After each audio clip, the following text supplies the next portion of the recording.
This evening, search and rescue teams have located 2 more individuals at the Arm and Palmer site. We are still waiting for the coroner to confirm the remaining individuals' identities, but we do believe them to be the remaining presumptive missing individuals. We will keep you up to date on the progress. Our thoughts and prayers remain with the families. The investigation into the cause of the building explosion is still ongoing, and we will continue to provide updates when information becomes available. Throughout this tragedy, I have been impressed with the extraordinary efforts and dedication of all agencies that have come together to support our borough. The firefighters, law enforcement agencies, and search and rescue teams. I applaud your work and commitment to our community. I would especially like to take a moment to acknowledge the fierce dedication and outstanding work of the men and women of the West Reading Borough Police Department and the West Reading Borough Fire Department. Your commitment to your community is something they can be proud of. It has been a challenging past few days. However, it is an honor to work shoulder to shoulder with these individuals, and I would not have it any other way. Thank you. So hearing what Chief Holben has said, please remember that this is still a devastating loss, but we are truly grateful to be able to account for all presumptive missing and bring closure to families involved in the upcoming days. We will not be announcing any names of the identified victims until we know for certain that their family has been contacted, they have had time to process, and break the news to themselves, to those close to them. There will be 3 buildings condemned around the current site, which is just a precaution as we move into the investigation phase to figure out what caused this and how we can prevent anything from happening like this in the future. This doesn't mean they are slated for demolition or uninhabitable, simply that there will still be work happening around them as we proceed and will need to be looked at further by structural engineers before being released. Those buildings are C&S Medical Supply, Palmer Building Number 1, and the apartment building and church at the corner of Penn and 2nd. The street closure will remain while we make the transition. We will alert the public when we anticipate the road closure to be lifted. However, 2nd Avenue and Franklin to Penn Ave will remain closed indefinitely. The community has reached out to Mayor Eddie Moran and me to host something for the victims of the affected, directly or indirectly. At this time, I would like to introduce Mayor Eddie Moran to speak further on it with details. Thank you, Mayor. Good evening, everyone. As the mayor stated, this tragedy has hit many, all our neighboring communities, our county, our state, the Commonwealth, and the nation as a whole. As a person that originates from Puerto Rico, many of the Spanish community have reached out to me about how can they be a part of, how can we be unified, how can we do something, and to feel as part as possible to helping hand. I often say that we are each other's neighbors. So last night, in collaboration with a community activist, Shaika Jadida Del Rios, we came up with the idea of doing a candlelight vigil, which will take place this coming Friday at 7:30 p.m., where we unify both West Reading and the Reading community in the middle of the bridge to have a moment of silence and a moment of prayer for all those that have been affected by this incident, whether directly or indirectly. So we're going to invite the community to please continue to pray, to continue to keep those that have been directly affected in their prayers, and be a good neighbor to one another. Thank you so much. And as we move forward, again, please reach out to the resource numbers that we've thrown out previously. That's for coworkers, anyone affected, family, friends, coworkers, any of the above. Obviously, we were around today. We had a lot of people that were upset, that were, feeling for those around them, that had friends and family that they had worked with for years, that, that they just really wanted, to let everybody know that they cared. We had some people make the Palmer strong, which the white represents the supervisors, the light blue was the leads, and the dark blue was all the other employees, and they wanted to make sure that they were showing as much support as they possibly could. So again, as we move forward, remember that this still is a devastating loss. We're still working with the families to get them information as we move forward, but this is, the site itself now is being moved over into the investigation period, so hopefully we will have more answers on what caused this and how it happened and how it can be prevented in the future. Thank you, guys. As far as the investigative phase, will West Reading still take the lead on this? Does somebody like the ATF come in since it was an explosion and take over, or do you guys just all work together? We were working with the Pennsylvania State Police. The Pennsylvania State Police is investigating the explosion, Fairleigh. on the explosion. And while you were doing the cleanup process, were you keeping those things in mind, you know, they might be able to use in the future during their investigation? Absolutely. Is that part of that? Yes. Yes. Like, Yeah, we had people kind of all around during the recovery process, rescue and recovery process. The only thing that obviously finding a presumptive known missing is that now they can fully go into the investigation process and really do their due diligence there. We obviously have kept going until the basement was cleared to find anyone possible, even those that may not have been on the list. And thankfully, you know, we got what we believe is there. So now it's just sending it directly over and having other people be able to put their hands deeper into it. What was the location of the last two individuals on the site?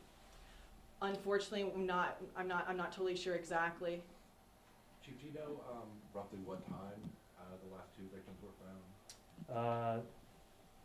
At approximately, I can get that for you.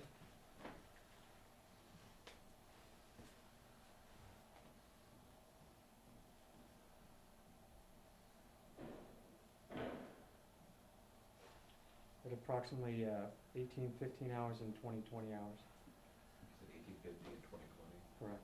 and the condition of those in the hospital, or how many are in there, are they out? Or? We obviously have some that are being treated, some that are still in there, so anything is speculation at this point.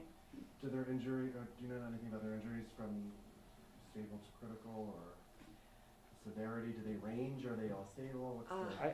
I do have information from the hospital that was provided, so I can get that to you. And just one more question, now going forward as the mayor, Yes. what are your plans going in the future? How is this gonna affect your city? So obviously, this doesn't necessarily change anything for me. I'm still going to be there. We're still going to be working hard to get resources for those that were there, that were involved, for our our community to be able to get what we need for us. So this is really just the start of everything. Now it's kind of doing not only just like the cleanup, but getting answers and then getting those resources into our community for what we need and to replace what we've lost in doing all of this. And personally? Personally, really it's I'm going to work hard for my community no matter what. I'm still going to be as involved as I am today. Obviously I'm here, I'm trying to do the best that I can, and I'm going to do that every single day moving forward. That doesn't change after all of this is settled. Mayor, there's been some fundraising initiatives in the community, like at the American Diner. Yes. Today donated 100% of their proceeds. What does that mean to you, seeing this support? It's phenomenal. Like it's truly humbling to see a community come together. It's such a shame that it tends to happen only when tragedies happen, and I would like to keep that momentum going moving forward, because we are such a small, tight-knit community, and it was so humbling to see everybody come together, even just neighbors coming together for neighbors. And I'd really love to kind of push that field forward and make sure that we're doing those kinds of things as we move forward as much as we can, and obviously working with neighboring communities. And Berks County as a whole, we really truly have had a lot of love and support, and it's just been phenomenal. Now that the last two victims have been found, what's tonight and tomorrow going to look like, and can we anticipate an update from you guys tomorrow? I'm not sure about tomorrow at this point, but tonight it's still just kind of going over, working on getting as much info as we can, making sure that the families are getting contacted more personally, and that we're getting as much information, and we're still obviously making sure that we're reaching out to those that are offering resources, trying to figure out what resource we have. For those that are still grieving or that are upset, that just need someone to talk to, we're trying to find them, reach out to them, get them help, get them the resources that they need. So really the work doesn't stop for us. We're still going to be here, and honestly I don't ever see council slowing down. We're really, really great in this community, and I just want to keep that community feel going. Chief, is it safe to say that the remaining buildings in West Reading for the company will be closed for the foreseeable future? Yes, until they can be deemed safe. Can we confirm the numbers one more time, just total victims, obviously deceased and injured, if we know? Unfortunately, Well, we have 7 deceased, 1 that was rescued from the scene. As far as the individuals taken to the hospital, we can provide that to you. I do have that information directly from the hospital. I can provide that at our next press conference for you. Mayor Moran, the fact of the proximity of the two communities, is that part of why you're reaching out and working together? Or did a lot of people who are maybe perished or work there, do they have ties with living in Reading? It's a little bit of both. The fact that the minute the incident occurred, I was contacted and we made all departments, both fire, rescue, and police available to assist in their rescue mission. So that was personal to me. But the people that have been reaching out are both local and statewide. Both people that work, have family that have worked there, just typical individuals, you know. Just like 9/11, unfortunately, where the communities came together and just wanted to give back, wanted to be a part of something, wanted to be in support of whatever they can. That's how this came about. I've been contacted from hundreds of individuals, from unions to businesses, offering support, having my number, maybe not the mayor's here, and I've just been relaying it to her so that they could benefit from whatever is available, additional resources. But, you know, the fact that just the community wants to unify and wants to show emotional support, it's exactly where this comes from. All right, so if that's all, we're gonna go ahead and get back to a little bit of what we're doing, kind of try to wrap up for the night. Can I ask you one more question? Yeah. Now that we believe that everybody's been found, Yeah. do you guys get a little bit of a break? Are you guys able to, are the responders able to go home for the night? I think so. There are obviously still be people down there for a bit. You know, we need to close off the area. We need to make sure it's safe. You know, the public is going to be safe around it. But I think really for myself and I think other council members, I think our rest comes when the families can rest.